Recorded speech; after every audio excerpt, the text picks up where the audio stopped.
Hi and welcome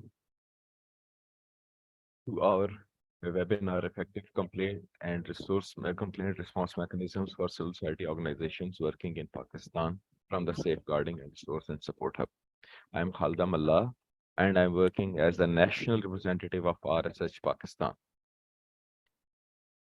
Today's webinar will be discussing a very important topic, considering that civil society organizations are the first to implement activities on the ground and play a crucial role in guaranteeing transparency, accountability, and effectiveness in the aid and development sector. A comprehensive complaint response mechanism is vital for their work to deal with grievances and feedback from the stakeholders and enhancing trust, participation, and impact. The webinar, the webinar aims to delve into strategies and best practices for establishing and running an effective response mechanism for CSOs operating in the field and development sector in Pakistan. During this session, the panelists will offer insights into the critical role of CRM in enhancing accountability and transparency within CSOs. They will provide practical strategies to enhance CRM frameworks of CSOs. Additionally, they will also discuss prevalent challenges faced by typical CSOs in Pakistan.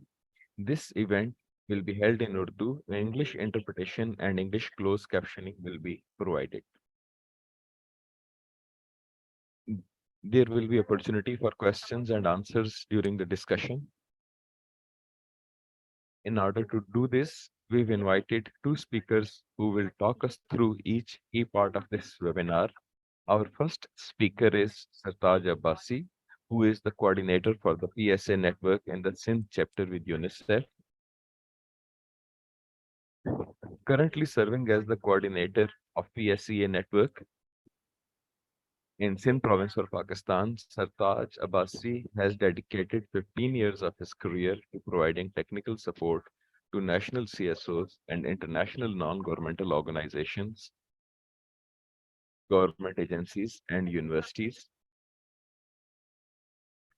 His expertise lies in establishing, strengthening systems and procedures to address sexual exploitation and abuse in offices. His efforts aim to promote safer humanitarian response and cultivate harassment-free workplace with extensive experience in program management spanning humanitarian and development sector.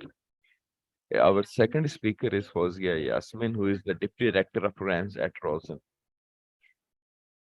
Fozia Yasmin graduated from University of Melbourne in the Development Studies.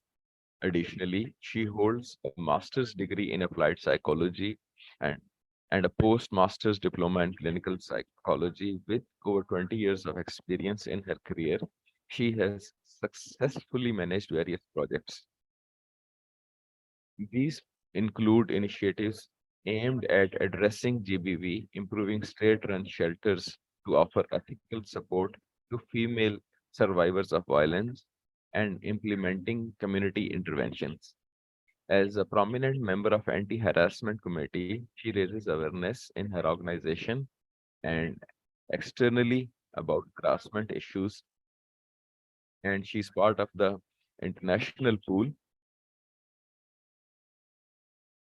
and she works with her organization and with other organizations and provides awareness and technical assistance to many organizations about the process and procedures of lodging complaints and ensure ethical and professional response to complaints.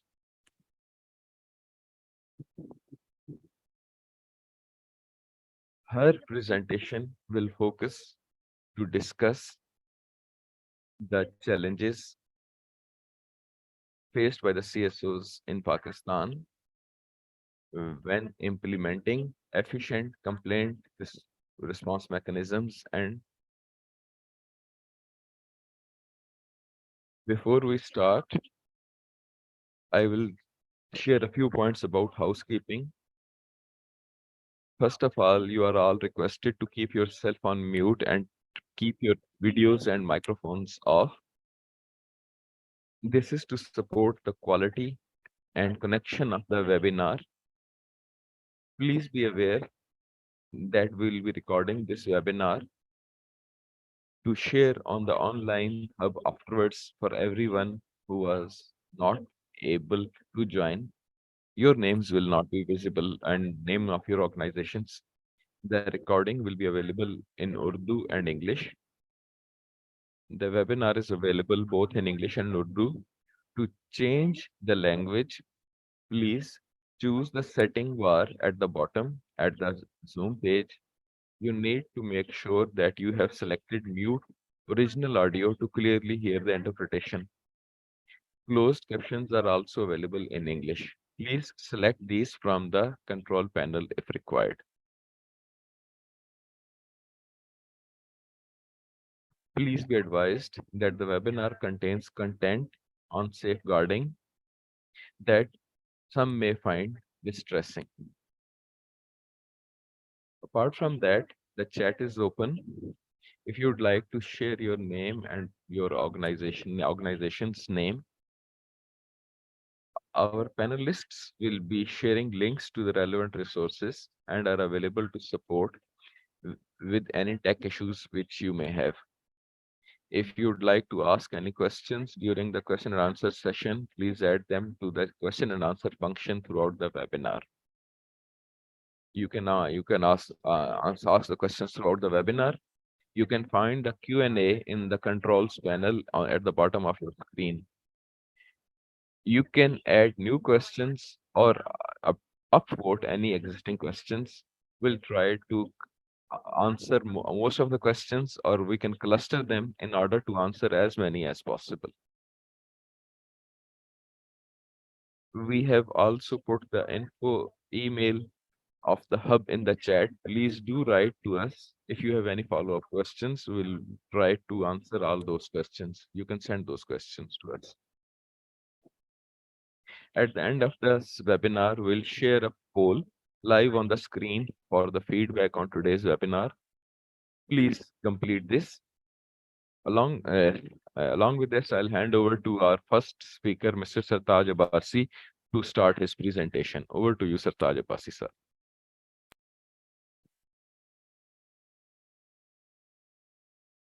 Thank you very much, Khalda Mallah.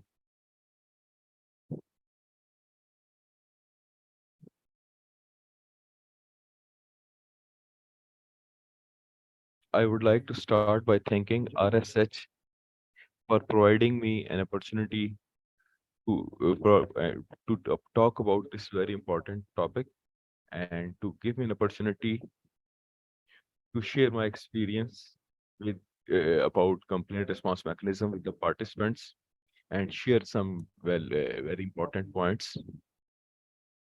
Let's start our webinar. Please start my presentation.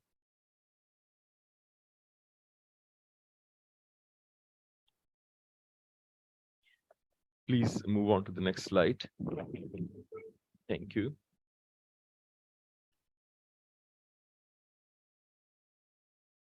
In this presentation, we'll be discussing a few things in detail about complaint response mechanism. And the most important thing is that what is the importance of the complaint response mechanism and why is it needed? And why should a civil society organization establish this system, and how this benefits the civil society organizations, and what strategies can civil society organizations adopt, and what procedures they can follow to enhance and improve this mechanism. Along with that, we will also talk whether establishing this complaint response mechanism is a choice or is a obligation for the civil society organizations. We'll also talk about the characteristics of a good and effective complaint response mechanism. Let's move towards the first slide. We can ex- we can explain a complaint response mechanism in such a way that it is such a program or such a system or a process through which any organization, especially civil society organizations, uh, get feedback and opinions from the people with whom or for whom they are working. We can call it any name. It can be a complaint response mechanism. It can also be a complaint and feedback mechanism or community feedback mechanism, or we can simply call it a feedback mechanism. It depends that what name the organization thinks is suitable for it. The special purpose and objective of the CRM uh, is that the people with which we are serving and for whom we are working, we empower them through this system. Khalda, if you can move towards the previous slide, because I think we are on the next slide. Yeah, thank you. The main objective of the CRM is to empower the beneficiaries or the people with whom your organization is working. It also empowers the donors of your organization in a way. A complaint response mechanism enhances and improves the transparency mechanism in the organizations, and it promotes transparency within the organization, and in a way it helps the organization achieve its vision, its objectives, and it results in a much better way. It also helps the organizations in learning, and it provides civil society organizations an opportunity that they can learn about their work and improve its work so that the trust between them and their communities can be improved and enhanced. Next slide, please.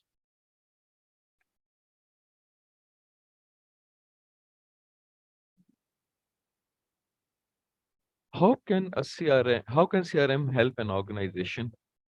As I've already said, it promotes accountability and transparency within the organization. But along with promoting transparency, it promotes accountability within the organization. And having an accountability mechanism within organization is very important.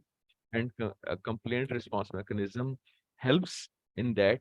When you are running a good and effective complaint response mechanism, which it helps you, the people, to provide you their feedback and their opinion, and that learning helps the organization in improving its programs. It is also helps the organizations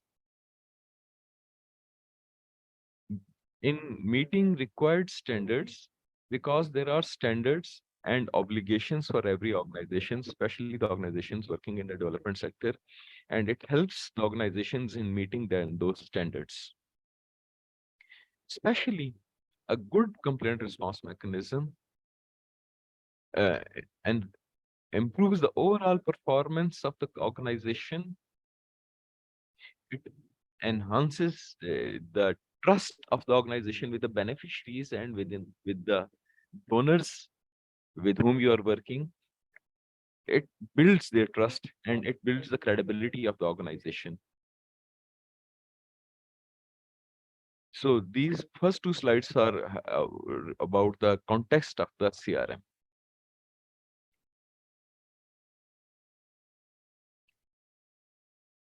Whether establishing a CRM is a choice or is it an obligation for the organization? The simple answer is that complaint response mechanism, establishing complaint response mechanism is not a choice. It's an obligation for the organizations. And as a society organization, it's an obligatory for us that we establish a effective CRM in the organization. And why is it obligatory? And there are two or three standards which we need to discuss. The first one is the AAP framework, the accountability to effective populations. And we'll discuss how it is linked with that AAP framework, and then how it is linked with the UN protocols and IAC guidelines and what are the requirements. And there are some laws in Pakistan, and there are some acts which make it how they make it obligatory for the organizations to establish CRM. Let's unpack the framework. Please, Khalda, move to the previous slide. Let's unpack those framework in detail. For example, the accountability to the affected populations framework was introduced in 2012. And the main objective of that framework was that all aid organizations, all CSOs should be made accountable to the populations which they are serving and with whom they are working. Similarly,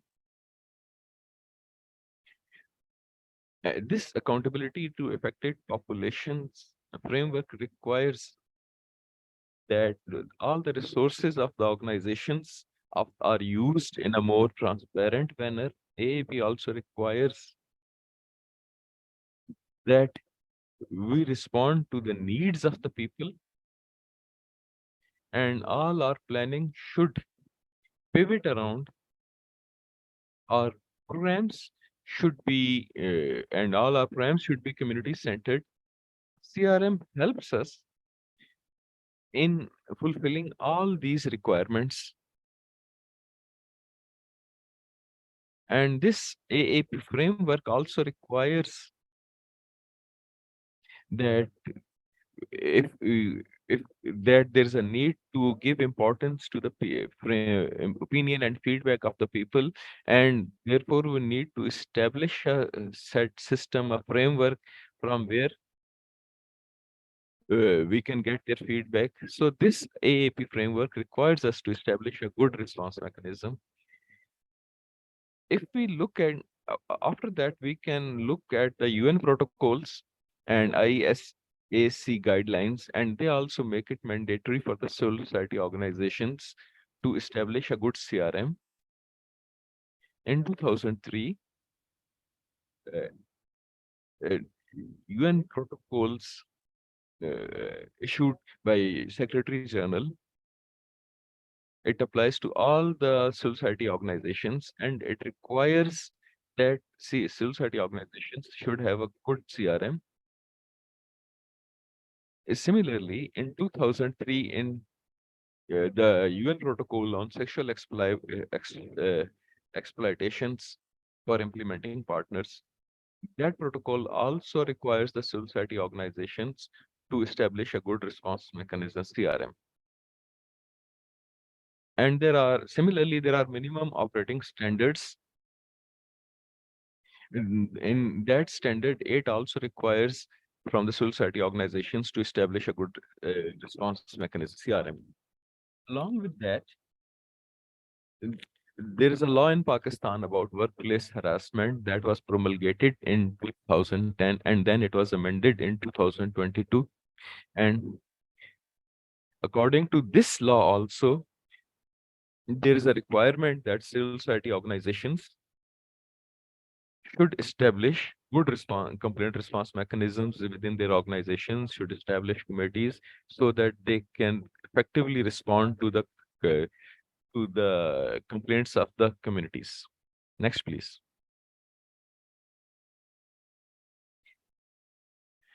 Let's now see how complaint response mechanisms strengthen and enhance and promote the accountability mechanisms within the civil society organizations. the main objective of the CSOs is to serve their communities. And when they establish CRMs, and they provide opportunities and they provide channels to the communities uh, to provide to share their feedback, their opinion with the CSOs.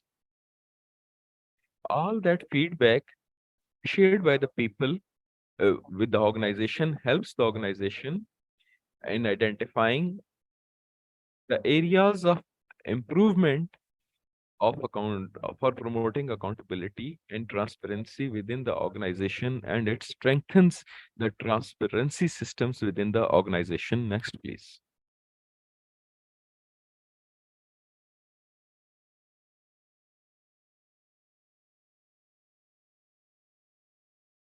Okay. A good aspect of these CRMs is that these and ensure accountability to affected populations. These provide opportunity to organizations to make them more accountable. Whatever the work whatever the work the organization is doing, whatever policies they have, people can provide feedback and their feedback and opinions about all those systems, those policies. They can be held, they can hold you accountable, and for getting that feedback, a this CRM is a good opportunity. Similarly, this CRM provides an opportunity to the communities, to the people to raise their voice. It provides opportunity to the people that if the organization, if the staff has done something wrong, if there has been a code of conduct violation, or if there are some other issues, then the communities and the beneficiaries can raise voice and can share their feedback with you. Next slide, please. Now we'll see how these CRMs, complaint response mechanisms, how they can strengthen and improve the accountability mechanisms within the organization. Whenever you are doing some work, whenever you are implementing some project, and whenever people make a complaint about some aspect of that project, that initiative, then it provides you an opportunity to improve that project. Similarly, if some people provide your feedback regarding the policies of the organizations, it helps you improve the policies. It helps you improve their quality. This feedback also helps the organizations to assess whether there's a need to make some improvements, to make some changes within the services, within the programs. These complaint response mechanisms actually help in improving the overall programs of the organizations.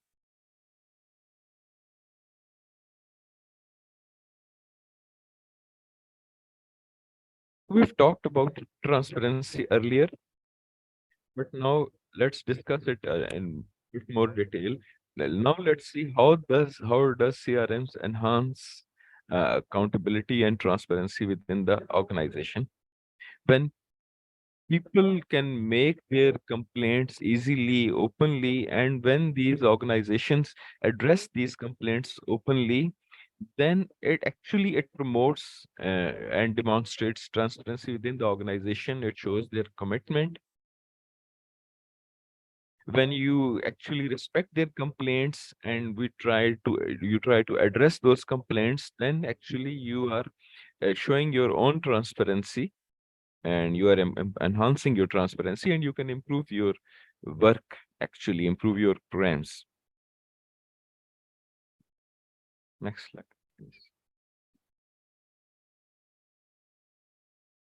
And how CRM contributes a lot in enhancing the accountability mechanisms within the organization. Another aspect is that it helps the organization in mitigating the risks.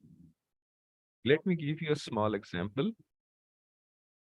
If you are implementing a project in the field And if the staff is not following the guidelines provided by the organizations, given by the organization, and if you've got a good response complaint mechanisms, then you will actually know about it immediately, because people will provide you the feedback. If there is no feedback and mechanisms, then it can cause a lot of problems in the future, because it can lead to corruption or it can lead to miscorruption.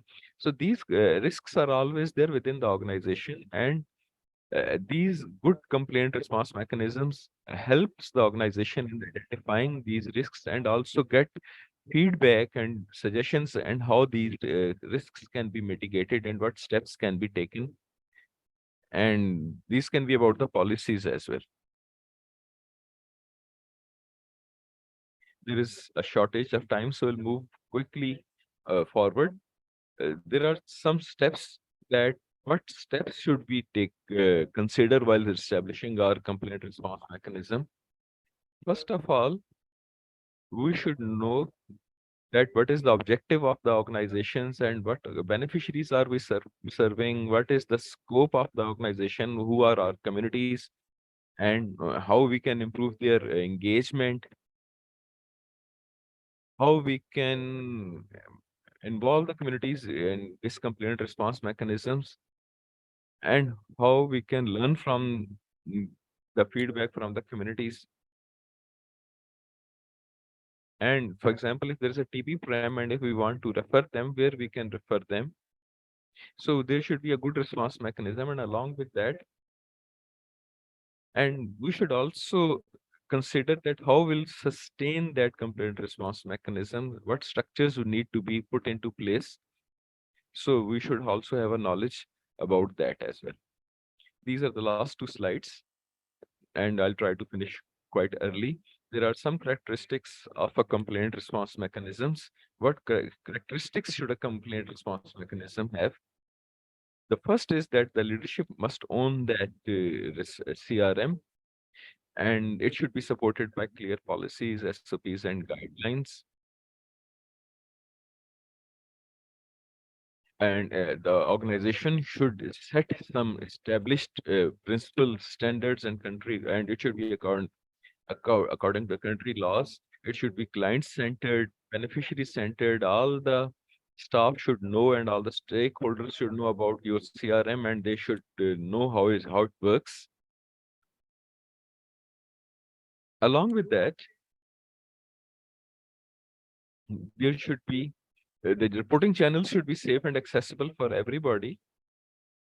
It means that you should know the vulnerable groups, for example, that there are children, women, weak segments of the population. How should be able to access the CRM, and it along with that, you must have a very trained staff for managing that complaint response mechanism, and you should have a good capacity for the investigation. You should have trained investigators, and you should have mechanisms to constantly evaluate and check the health and effectiveness of the complaint response mechanism.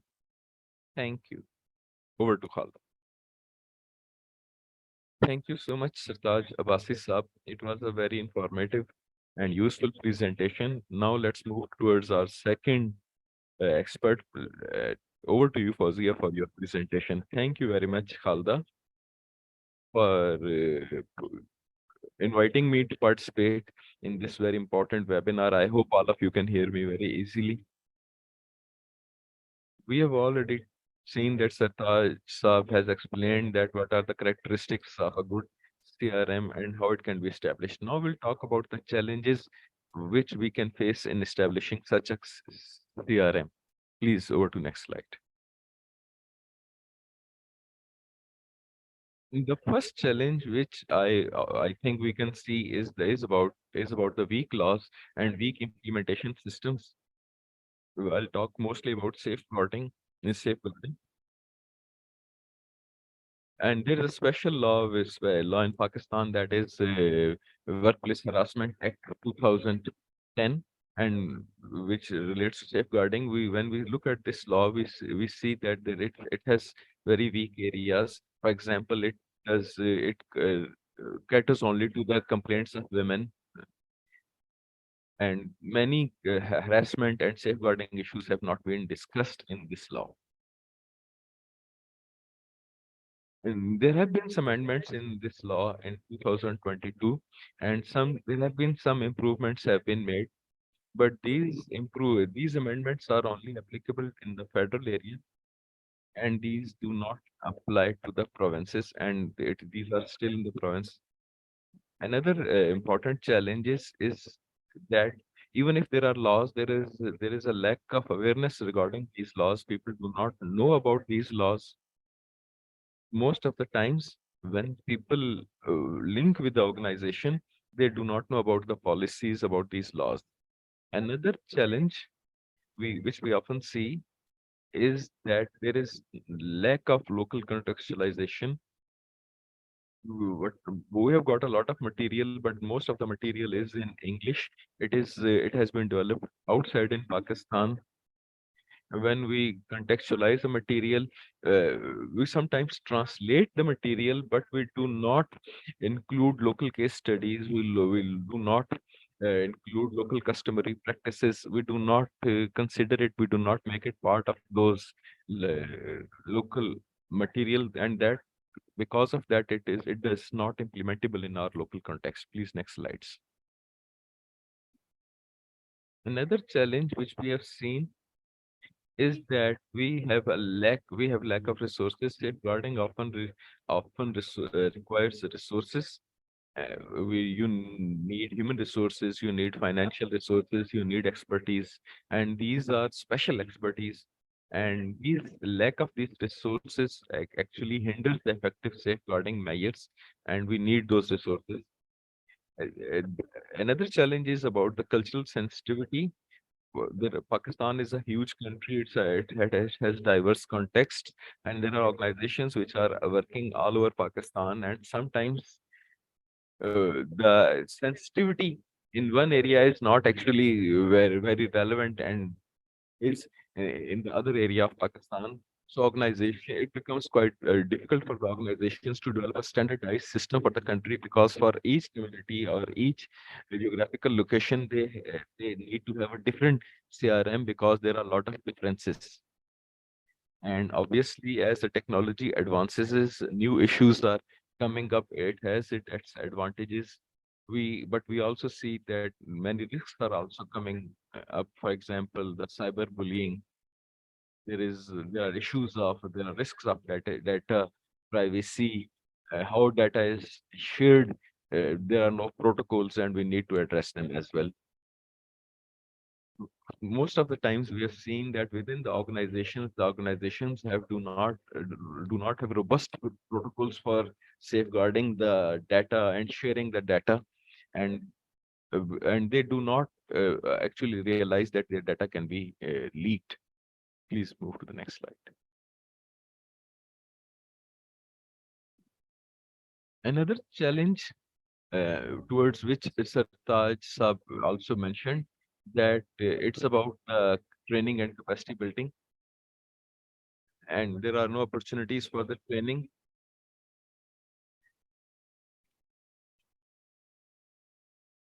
And actually, sometimes the people are given brief orientation with this when they start the work, but there is no regular training or capacity building of the staff. It is only a very brief orientation at the beginning, but these that it is not explained in detail. There is no regular system within the organization of capacity building within the organization, and that's why people do not have the understanding, and that people complained about it, and many issues uh, come up because of this lack of capacity and lack of the training about these issues. And sometimes organizations develop policies for safeguarding, but these policies are often very ambiguous, very weak, and it is only sometimes they just write down the definitions. They do not explain them. They do not, and we do not unpack those definitions and those procedures, and we do not tell what complaints would be covered or what issues would be covered under this policy. Next slide, please. Another special challenge which has been often seen is the lack of senior management involvement. Senior management is engaged at the development of the policies because that is a requirement of the organizations, but they are not engaged in the implementation of those policies, and they do not ensure their interest. They do not take interest, and that because of that, a lot of many challenges come up. And there is another special issue or challenge that is about the specific needs of the minority communities. For example, there are many groups and they have got their own special needs, and there are many groups, religion, based on religion, gender, ethnicity, nationality. They have got their own needs, and we do not understand their understanding, and we do not understand the power dynamics within those and these groups are especially vulnerable, and they become the victim of the safeguarding issues or harassment and the abuse, and we need to address them. And there is another risk is another interesting risk is that of stigmatization. Actually, I'm calling it as interesting because sometimes the people those who point out who whistleblow, they themselves become a victim of stigma, and instead of looking at the person who has committed something wrong, we actually start stigmatizing the person who is the whistleblower and who has brought forward who has registered that complaint or who has highlighted this. So because of this stigmatization, people are often afraid of reporting. What should we do in this case, and what are the best practices? And the best practice for the best practice, the first thing is that we should create an environment where people can communicate in comfortable way for raising mechanisms. It it is necessary that our CRM must be very well maintained. It should have all the services which might be required for the people. Sometimes we only confine ourselves to the resolution of the case, and we do not have the complete mechanisms for the complete case management. Sometimes people require medical help, sometimes people require some other kind of help, and sometimes they require psychosocial support, and people require that psychosocial support, emotional support, and they should be that we should the system should be backed by all those referral systems, and organizations should be ready to connect the victims with those referral systems, and they should be able to connect the victim to those services, and either they should be able to do it themselves or they should be able to refer them to other service providers who are providing those services.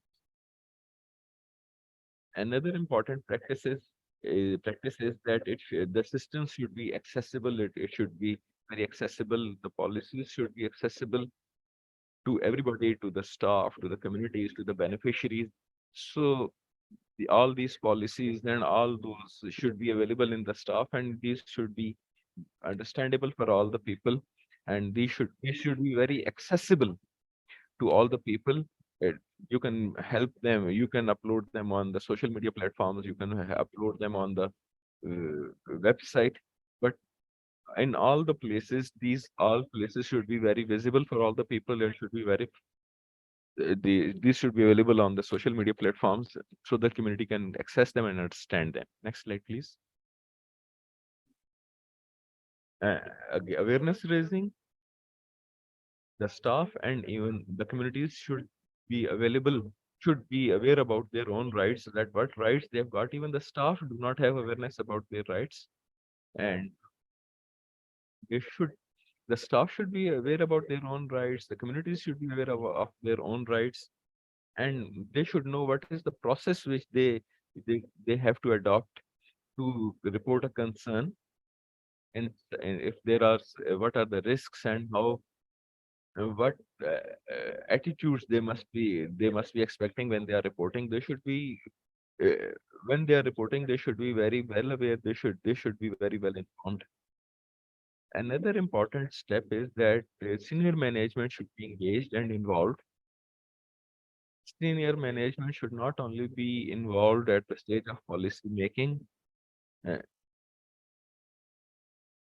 they should also be part of handling mechanism. They should also be part of the whole mechanism so that that process can be run effectively, so that if the community senior management is engaged, so that they will also be able to see what are the weaknesses in the system, how this, these power balances are working, what are the risks. So the senior management should not be involved at the initial level, but they should be involved at all the levels of the case management. They should be involved at the community level. They should be part of the process, the whole process. One special thing which we have often seen is a very good practice is that we should get feedback from the people. We should learn from the people that what are they want, what are their needs, what are their complaints, what they know, what they do not know, what are the risks. It is very important to know. So it is very important to conduct services, and these services should be anonymous so that people can give their opinions without any fear of stigmatization, so that they can give their opinions very freely. Our organizations do not have some checks at the level of recruitment and the engagement, and especially and these systems and checks should be made better, especially uh, for those posts in which the people are working who are supposed to be working with children and women. Next slide, please. Another very important best practice is about partnerships and collaboration. We should partner with all the organizations who are working with the in the spectrum. For example, government agencies, law enforcement agencies, child protection agencies. We should have a good partnership with all those organizations, all those systems. So it would be a very good practice. There are also some good practices for follow-up for case handling. For example, ensuring that reporting channels are accessible and everybody should know about them, and these should be developed in consultations with the communities, and these should be some maybe some community members can phone you, some community members can give you provide you feedback through online platforms, or sometimes they can only give you feedback in person. So we should have reporting mechanisms which are accessible to everybody. So these should be established after consultation with them, and also assigning clear responsibilities to the team. And everybody should note that. So, what are the responsibilities? There should be communication channels would be very clear that what steps they need to be take, what steps they need to take, whom to call, or what time frame is clear, and how they are going to proceed with the case handling. Next slide, please.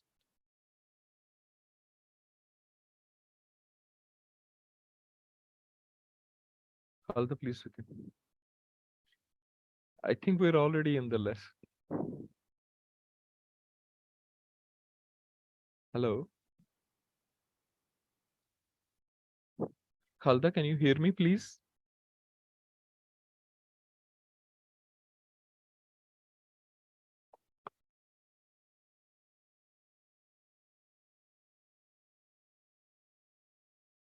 Thank you.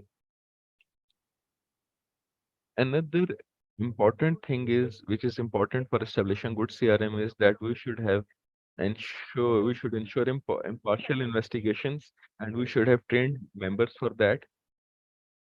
And our staff should be trained about not only about safeguarding, but also about how to conduct impartial investigations, about how to document all these things.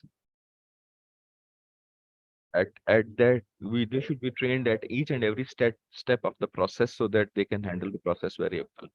Another important step is that we should get feedback from all the parties, especially those who have uh, registered the complaints, and they should be engaged in that process.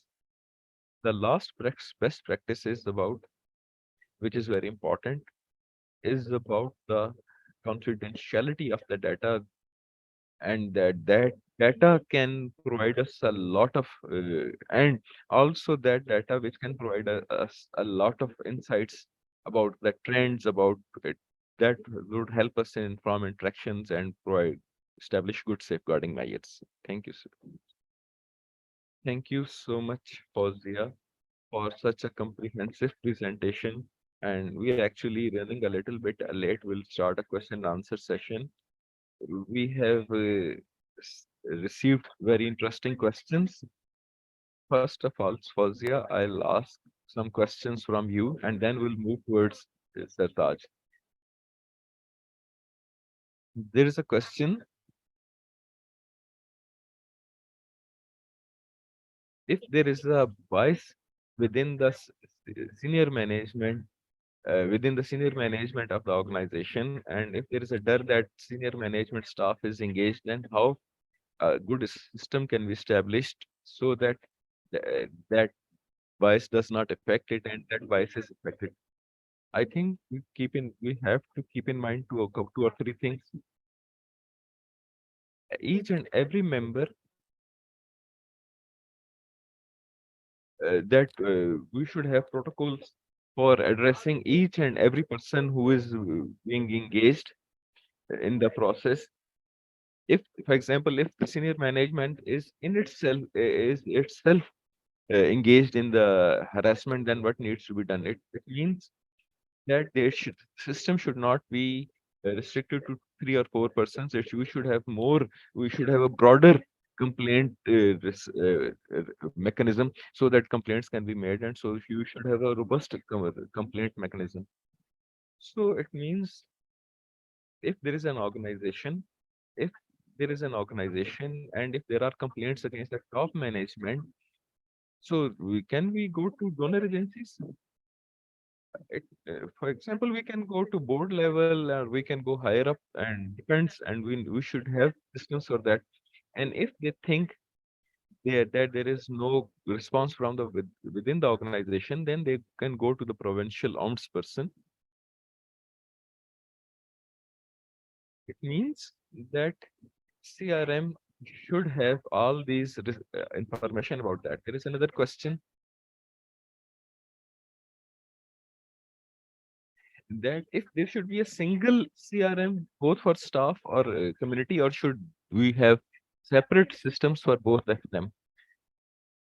There are some guiding principles, for example, survivor-centered approach. I've lost, so they would remain the same for both, for the organized staff members and for the community.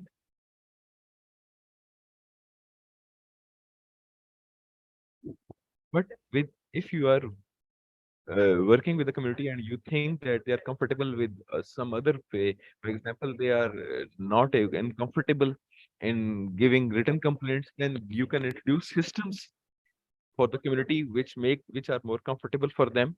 And so it depends on the context that what your community is feeling comfortable in. Now let's move on towards Sartaj Saab. Sartaj Saab, how we can ensure data protection if there is a complaint from community. If there are guidelines for protection of the data, can you please inform about that? Sartaj Saab, we cannot hear you. Sartaj Saab, Sartaj Saab's voice is not, Sartaj Saab's voice was not audible. I'm sorry. It's a very good question. Data protection and data privacy is very important. Whenever a civil society organization establishes CRM and develops policies, it should include clear clauses about the data protection, and it should lay down the SOPs for that. It is very important.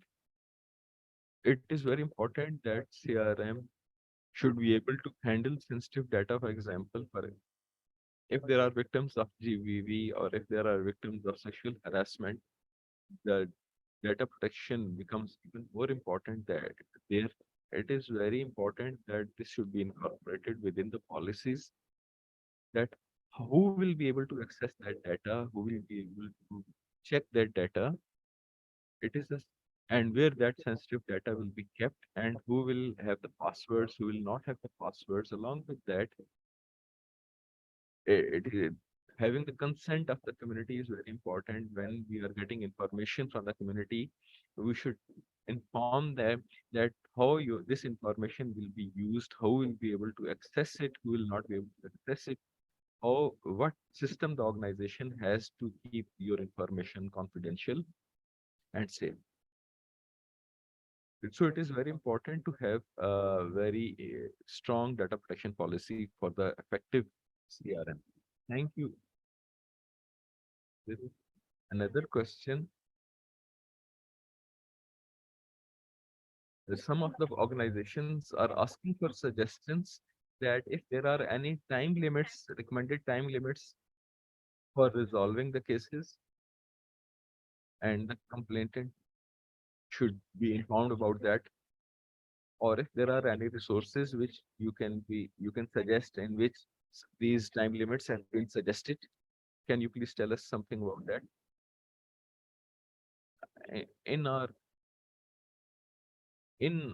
my own slides, I had emphasized that organization should have clear policies.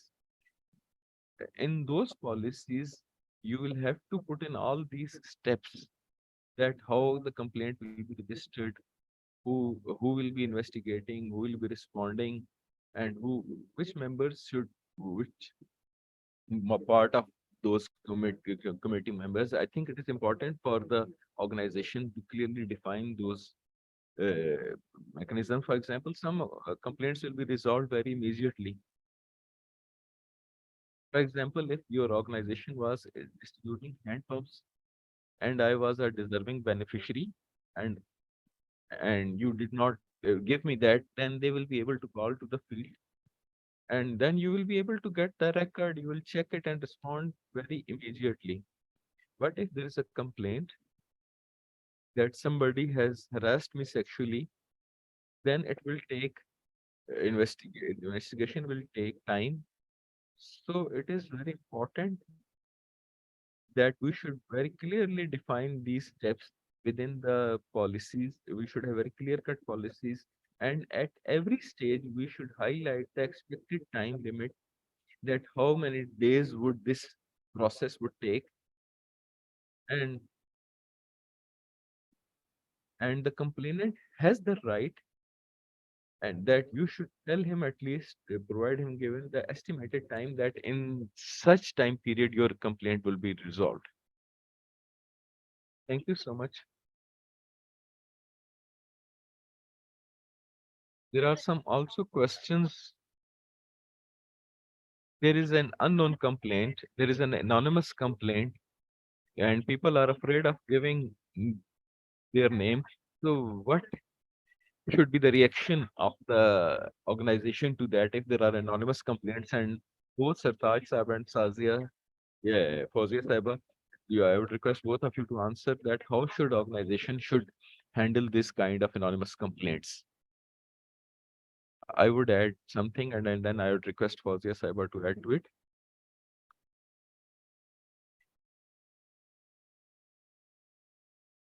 People have the right to send their complaints without telling you their identity. This should be put in the policies of the organization, that anonymous complaints will be responded.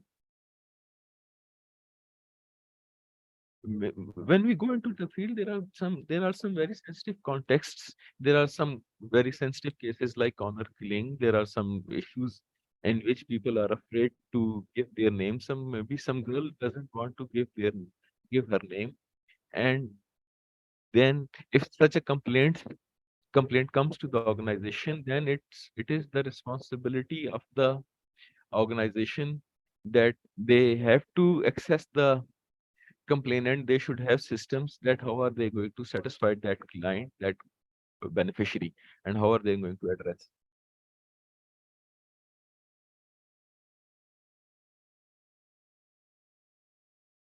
Fauzi, if you can, there's a time limit, but Fauzi, if you can add something just in 1 minute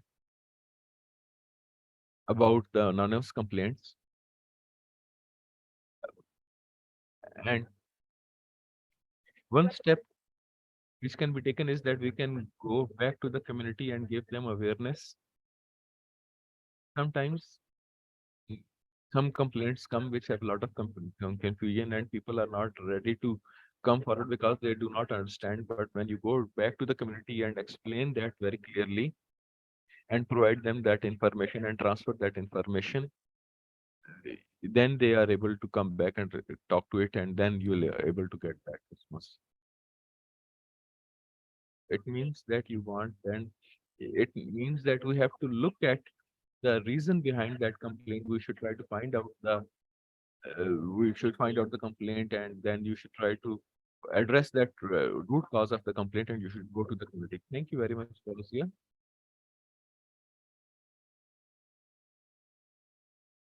Mm. Now we are moving towards the last part of our webinar. I think this was all for this today. We are thankful to all of you who participated, and we are especially thankful to our speakers, Mr. Sartaj Abasi and Fazia Yasmin, and we are thankful to you for asking very pertinent questions. And we would request you to complete the poll, which you are going to just see on the screen, or which will be launched by our screen.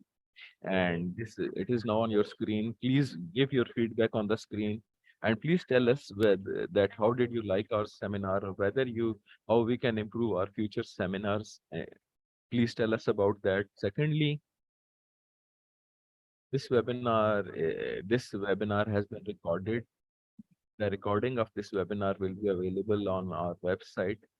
Along with that, we'll share an email with all of you, in which the slides of the webinar and the link of the recording will be shared. And if you want to be part of our future webinars, and if you want to get information about our resources, and then you can subscribe to our newsletter. The link has been shared in the chat box. Please, you can join the subscription list. I'm thankful to all of you that you have given us time and you have been engaged with us, and we hope that you must have got valuable information about this topic, and hopefully we'll be meeting you all of you again in some other webinar or some other event. Thank you very much.